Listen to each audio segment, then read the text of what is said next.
वसा जनसेवेचा। विदर्भाची पंढरी म्हणून ओळख असलेल्या बुलढाणा जिल्ह्यातील संतनगरी शेगाव येथे दररोज देशभरातून लाखो भाविक येत असतात। शेगाव रेल्वे मार्गावरील नियमित धावणाऱ्या LTT बल्लारशाह एक्सप्रेस या सुपरफास्ट एक्सप्रेसला शेगाव रेल्वे स्थानकावर थांबा मिळावा अशी मागणी केंद्रीय आयुष मंत्री प्रतापराव जाधव यांनी गेल्या महिन्यामध्ये केंद्रीय रेल्वे मंत्र्यांची भेट घेऊन केली होती। त्यातील LTT बल्लारशाह एक्सप्रेसला रेल्वे मंत्रालयाच्या वतीने थांबा मंजूर करण्यात आला आहे। त्या संदर्भाचे नोटिफिकेशन रेल्वे विभागाच्या वतीने निर्गमित करण्यात आले आहे। 6 मे पासून ही गाडी मुंबईवरून बल्लारशाहकडे जाताना सकाळी 6 वाजता आणि बल्लारशाहवरून मुंबईकडे जाताना ही गाडी रात्री 8 वाजता शेगाव रेल्वे स्थानकावर थांबणार आहे। उद्या 6 मे रोजी ही गाडी शेगाव रेल्वे स्थानकावर थांबली व त्यावेळी रेल्वे चालकाचे पुष्पगुच्छ देऊन स्वागत करण्यात आले।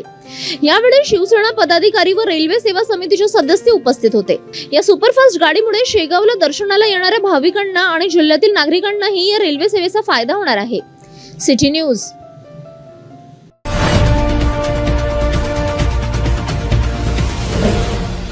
सिटी न्यूज वसा जनसेवेचा।